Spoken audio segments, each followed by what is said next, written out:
la explicación del acto heurístico explicamos con más detalles el fenómeno del descubrimiento, fundamentándonos en las anécdotas que conocidos intelectuales han hecho sobre cómo apareció la idea salvadora en sus cerebros. Hemos establecido las semejanzas que ocurren en la evolución de los sistemas naturales. Entonces ahora se hará simple la explicación del acto heurístico. Sucede que un científico, pensando en la causa que provoca determinado fenómeno incomprensible, la encuentra casualmente, cuando su cerebro la eslabona a otro suceso parecido. La similitud de ambos hace que aparezca inesperadamente la solución. ¿Por qué? La estructura sígnica del objeto en investigación es igual a la estructura sígnica de un objeto conocido, pero como pertenecen a dos campos cognitivos diferentes, ello hace difícil su conjunción. Cuando esta ocurre, cuando se superponen ambas nociones, se produce el descubrimiento, el insight, el llamado efecto eureka. No es difícil entender esto acudiendo a algunas anécdotas contadas por sabios a quienes de repente les llegó a la conciencia una idea que solucionaba el problema que enfrentaban. Lamentablemente no pueden ser muchos los ejemplos porque han sido pocos quienes han poseído esa formidable capacidad de introspección para darse cuenta, tomar conciencia de ello. Pero con unos pocos basta porque conducen a conclusiones convincentes. Se dice que Newton descubrió la ley de gravitación universal cuando la asoció con la caída de una manzana desde su árbol. En esa época Newton se preguntaba cuál era la causa por la cual una masa celeste menor da vueltas alrededor de una masa celeste mayor. Tengamos presente la importante censura que pesaba sobre el pensamiento entonces. Los fenómenos celestes pertenecen a un reino completamente apartado de los fenómenos terrestres. Las cosas ocurrieron así, preguntándose qué obligaba a la luna a dar vueltas alrededor de la Tierra y por qué no se escapaba de ella. Concluye que evidentemente hay algo que la ala hacia la Tierra. Según Voltaire, Epístola sobre Newton, 1736, reposaba bajo un manzano.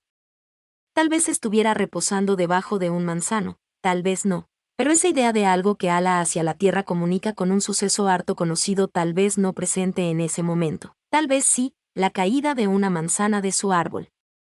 Igual que los reflejos condicionados conectan una señal con un estímulo salival que nada tienen en común. La noción o alar hacia la Tierra conecta de repente con la noción manzana cayendo de su árbol hacia la Tierra, de manera automática, dada la semejanza de ambos fenómenos. Semejanza de ambos fenómenos. Como es tan rápido el efecto, pocos científicos son capaces de tomar conciencia de ello y les parece que la idea ha llegado de repente y sin causa aparente. Aquellos pocos con buena inteligencia intrapersonal, repetimos, sí han recordado la asociación. Ambas nociones vienen de manera casi simultánea. Pero lo cierto es que ya ha quedado atrapada la idea. Y entonces la fuerza que hace caer la manzana pudiera extenderse hasta la luna y ser la responsable de que el satélite no pueda escapar a su acción. Ahora habría que demostrar que la vuelta que da la masa menor alrededor de la mayor es una caída. Y eso precisamente es lo que hace Newton al combinar la masa menor de la luna con la masa mayor de la Tierra, y ambas con la recién descubierta por él misteriosa fuerza grave que atrae tanto a la manzana como a la luna. Después, la generalizó a todo el universo, por lo cual la nombró Ley de Gravitación Universal. A Philo Farnsworth, 1906-1971, inventor de la televisión, se le ocurrió la idea de escanear una pantalla con rayos catódicos y que de esta forma se dibujara en ella la imagen al ver salir disparados los terrones cuando la cuchilla de su arado los acometía. Los terrones salidos en trayectorias curvas semejaron los rayos de electrones desviados por un imán. Si los electrones salieran así, en todas direcciones, pudieran dibujar imágenes en una pantalla fluorescente. Esta idea originaria había resuelto el problema principal en un instante, aunque después la mejoró suponiendo que debía barrerse toda la pantalla de un lado a otro y de arriba a abajo con un pincel de electrones. Y esta nueva idea surgió otra vez en su labor agrícola. Un día en que trabajaba con una cosechadora, se le ocurrió que un haz de electrones desviado magnéticamente para que operase línea por línea, como hacía la cosechadora, podía soportar la imagen. De un modo parecido a la manera en que trabajan los ojos al leer un libro, Horvitz, L.A., Eureka. Descubrimientos científicos que cambiaron el mundo. Cuando le llegaron aquellas acciones heurísticas, Philo Farnsworth era un adolescente de 14 años, campesino y autodidacta. En 1928, Farnsworth había desarrollado el sistema lo suficiente como para que algún periodista se interesara por él. Un titular del San Francisco Chronicle del 3 de septiembre de 1928 divulgaba: un invento de un ciudadano de San Francisco que hará época, la televisión. El artículo que lo acompañaba describía su disector de imagen diciendo que era época, la televisión. El artículo que lo acompañaba describía su disector de imagen diciendo que era del tamaño de un cuarto de galón ordinario de los que las amas de casa utilizan para conservar la fruta, idem. Valga decir que este invento, que ha convertido a varios peleles en billonarios, no le reportó a él ni reconocimiento ni un centavo. Permaneció olvidado durante todo el siglo XX, como puede leerse en textos de la época. Enciclopedia Británica, ed. 1959, art. Televisión, o Diccionario de Inventos y Descubrimientos, Editorial Egelsur, 2000, o Inventos y Descubrimientos Famosos, Editorial América, o Pequeño Larousse Ilustrado, 1967, todos los cuales dan como inventor a quien lo plagió, el ruso Vladimir Zworykin. Murió ignorado, pobre y solo. Murió kurda. El alemán Friedrich Kekulé, 1829-1896, descubrió la fórmula del benceno después de una pesadilla que recordó al despertar. Una serpiente se mordía la cola. Esto, aunque parece extraño, es fidedigno y puede corroborarse, pues está muy documentado. La nueva fórmula fue dada a conocer en Sur la Constitution des Substances Aromatiques, en 1865, Bulletin de la Société Chimique de París, cuando Kekulé residía en Bélgica. Debemos puntualizar que Kekulé estuvo, al igual que otros investigadores, muchos años, 8, tratando de encontrar la fórmula estructural del benceno. No había manera de hacer corresponder 6 elementos hidrógeno con 6 elementos carbono. El número de oxidación del carbono es 4, algo descubierto por él mismo años atrás. Puede compartir 2 números de oxidación con otro átomo de carbono, algo también descubierto por él. Pero si los 2 números de oxidación que le sobran tienen que enlazar al número de oxidación del hidrógeno, que es 1, se enlazarían 2 carbonos entre sí con 4 hidrógenos. O 3 carbonos entre sí con 6 hidrógenos. Pero parece imposible que 6 hidrógenos se enlacen con 6 carbonos. Con 6 carbonos no puede haber tan escasos 6 hidrógenos.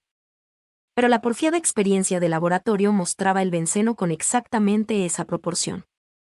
Kekulé habría tratado de dibujar desde niño, era aficionado al dibujo, una buena cantidad de combinaciones, sobre infinitos papeles, en 2 y tal vez simulando 3 dimensiones para ver cómo 6 combinaba con 6. Habrá supuesto el carbono con 3 valencias, con una, sin ninguna. Eventualmente habrá torcido en forma de escuadra la sucesión de carbonos enlazados, volteando los extremos hacia arriba, hacia abajo, hacia arriba y hacia abajo. Y estos movimientos oscilatorios llegó un momento que se asemejaron a los movimientos oscilatorios de una serpiente. En su adolescencia tuvo aficiones silvestres, la caza y colección de mariposas que después dibujaba en un álbum. En sus años universitarios era bien popular entre los jóvenes el símbolo Uroboros, el reptil que se tuerce sobre sí mismo para devorarse por la cola, símbolo del eterno retorno, ciclos que comienzan de nuevo en cuanto concluyen, concepto empleado por la humanidad desde hace 3000 años. El Uroboros puede ser un dragón o un reptil en forma circular engullendo su cola. Lo cierto fue que aquella noche las caprichosas estructuras de las fórmulas que dibujaba se confundieron en su sueño con el Uroboros. Despertó. Llegó como de milagro la idea: las fórmulas químicas no necesariamente deben tener principio y final. Podían no tener ni principio ni final, como la serpiente que se muerde la cola. ¿Y si aquella forma inusual de la fórmula permitiera que 6 carbonos se enlazaran con 6 hidrógenos?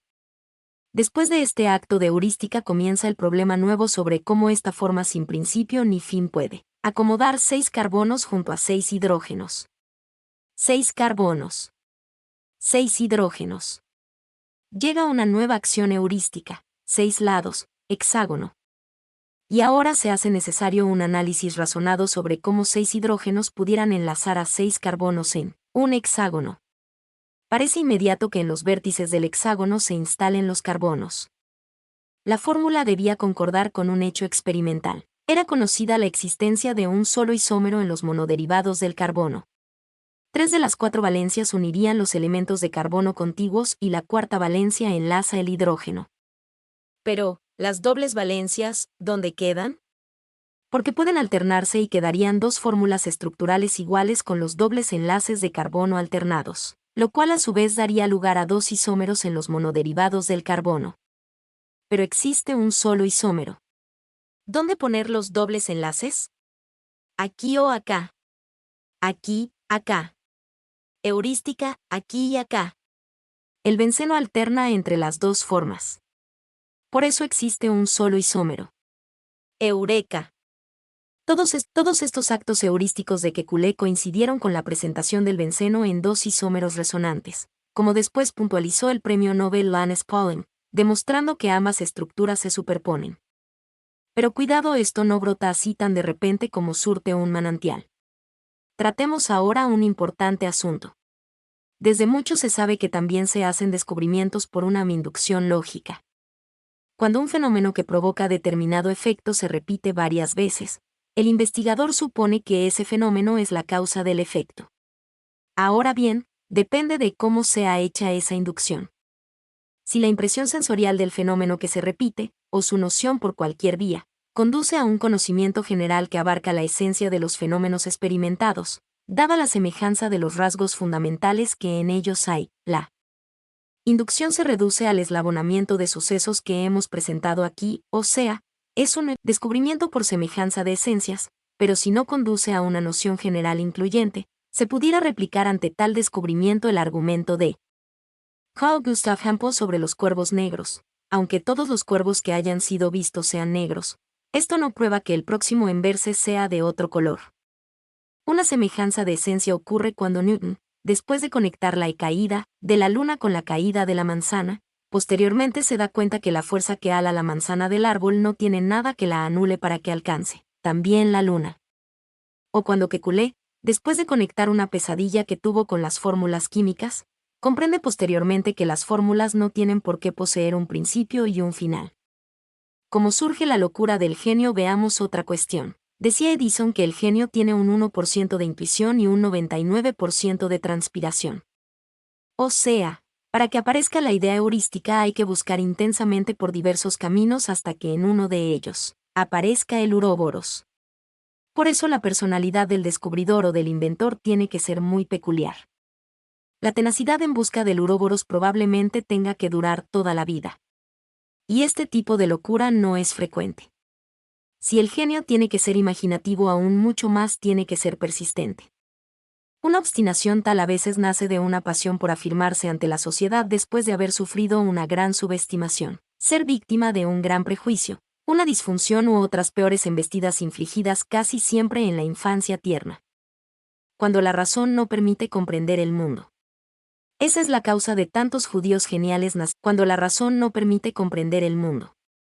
Esa es la causa de tantos judíos geniales nacidos en un país como Alemania, u otros. 8 años llevó a Kekulé encontrar la estructura del benceno. Hijo de una familia de aristócratas batalladores, desentonaba su fragilidad. 10 años le llevó a Newton completar sus 3 enfoques sobre el cálculo diferencial e integral. Huérfano de padre, su madre lo abandonó a los 3 años para casarse sin ataduras. El niño quiso abrazarse al abuelo y éste pagó su cariño desheredándolo. En su adolescencia temprana, el joven campesino entró solo y asustado al colegio secundario, lo cual aprovechó el cacique del aula para herirlo. Era más alto y fuerte que él, pero Newton ripostó con otra puya. Entonces el bravucón se acercó amenazante al niño y le descargó una patada en el estómago. Pero ante los golpes del mundo se reacciona de dos maneras. El cobarde se retira, el valiente enfrenta al mundo. Newton, aunque mucho más débil que el agresor, esperó a que terminara la clase y lo retó a una pelea. Cuando ambos se enfrentaron, Newton ingenió agarrarlo por las orejas, como había visto hacer con los animales, y lo golpeó fuerte contra una pared. Se dio a respetar. Nunca asombró como prodigio, ocupaba el último banco del aula. Pero a golpe de empeño fue ganando posiciones hasta ocupar los primeros puestos. En cada banco que ganaba esculpía a navaja su nombre. Desde niño se vio que iba a ser gigante. Albert Einstein estuvo trabajando toda la vida tratando de encontrar una teoría que unificara todos los campos físicos. No lo consiguió. No aprendió a hablar hasta los 3 años, por lo cual contrastaba con su hermana, desde temprano locuaz y vivaracha. Cuando niño, un maestro blandió un gran clavo en su aula vociferando que los judíos habían crucificado a Jesús. Él era el único judío en la clase. Estos han sido los prototipos biográficos de Edison, Kekulé, Newton y Einstein, y en todos vemos una misma horma. Las grandísimas tareas civilizatorias que ejecutaron vinieron apuntaladas por un esfuerzo también sobrehumano, posiblemente surgido por la voluntad de afirmarse ante las desventajas que le deparó la vida. Con esta clase de tenacidad existen otros muchos ejemplos. Descartes no fue un niño saludable. Tan débil era que permanecía en cama durante algunas sesiones de clases. Pero, muy curioso y voluntarioso, y sí con una mente muy precoz. Finalmente llegó a ser uno de los padres de la revolución científica. Pero, muy curioso y voluntarioso, y sí con una mente muy precoz. Finalmente llegó a ser uno de los padres de la revolución científica. Inventó la geometría analítica, estructuró el concepto de inercia en física y se lo considera el padre de la filosofía moderna, al descubrir que para evitar un error en filosofía no basta ser inteligente, sino que se requiere de un método, comenzar por la puerta del frente. Si se necesita hacer hipótesis sobre el mundo, es necesario partir por él. Conocimiento de los principios y la arquitectura de este mundo. Immanuel Kant, aunque el hecho asombre, no destacó por su inteligencia como estudiante, sino por su voluntad, por su constancia en el estudio. Sin embargo, dejó una obra filosófica trascendente e ineludible. A fuerza de voluntad comenzó a escribir Cervantes el Quijote en la cárcel. No hay noticia alguna que fuese un prodigio en la niñez, ni tampoco lo fue Shakespeare. Louis Pasteur en la escuela no era un alumno prometedor en ciencias naturales y recibía en química notas mediocres. Con aptitudes para el dibujo, dedicó sus esfuerzos al aprendizaje de la pintura para finalmente recibir un profundo desengaño. No poseía el don suficiente. Intentó entonces una carrera en la Escuela Normal Superior de París y consiguió otro fracaso. De regreso al hogar paterno, prácticamente desahuciado, se rebeló contra sí mismo, lograría graduarse. Regresó a París, conquistó su graduación y ya a los 26 años develaba el misterio del ácido tartárico, su isomería óptica, con lo cual amplió las concepciones de Kekulé. Más tarde llegaría su inmensa contribución frente a las enfermedades infecciosas. Leonardo da Vinci, hijo ilegítimo jamás reconocido, cargó con ese descrédito en aquella sociedad aristocrática, pero se sobrepuso a ello. Y también a las hablillas en torno a su madre esclava. Tampoco hay referencias de que fuese prodigio en la niñez. De haber sido prodigios todos los mencionados, esas novedades hubiesen inevitablemente destacado en su tiempo. No importa que alguien, por su pobreza u otra razón, haya tenido que abandonar la escuela para que deje de ser notoria la brillantez académica que adquirió durante los escasos años escolares por los que anduvo. Están documentados ejemplos de niños prodigios que debieron abandonar en la niñez los estudios primarios, pero ello no borró la fama que conquistaron antes del abandono, por ser la misma imposible de olvidar. Y menos aún en personas que deslumbraron en la adultez. Pongamos por caso el empírico en matemáticas Johann H. Lambert, de familia hundida en la miseria, y menos aún en personas que deslumbraron en la adultez. Pongamos por caso el empírico en matemáticas Johann H. Lambert, de familia hundida en la miseria, hacía prodigios como escolar hasta que tuvo que abandonar la escuela primaria. Y esos prodigios los conocemos hoy. No pudo formalmente estudiar, pero su empirismo no fue óbice para que consiguiera demostrar nada menos que la irracionalidad del número pi, gracias al desarrollo que hizo en fracciones continuas infinitas de la función tangente de x. Ni Rousseau ni Marx fueron estudiantes sobresalientes, parece todo lo contrario, pero han revolucionado el mundo. En cambio, Engels fue un niño precoz y de adulto llegó a dominar 37 idiomas, dirigir sus variados negocios y de paso ayudar a Marx a completar su obra. Tolstoy, noble y rico, tampoco fue un niño precoz. De adulto abandonó sus estudios de derecho, pero a fuerza de voluntad se sobrepuso de la disfunción que le ocasionaba un reumatismo eterno, para hacer una obra eterna. Balzac adolecía de una pobre memoria y además nunca pudo liberarse del maltrato infantil que le habían infligido sus padres. De García Márquez se burlaban los demás escolares por su timidez campesina y su seriedad antediluviana. De niño tampoco está documentado fuera prodigio. Se burlaban de él apodándolo el viejo. Y Stephen Hawking nunca fue un prodigio en la escuela, solo era un estudiante más. Pero todos, absolutamente, a fuerza de voluntad, desarrollaron el razonamiento y la imaginación. Esta última es una propiedad importantísima del pensamiento y un atributo del hombre.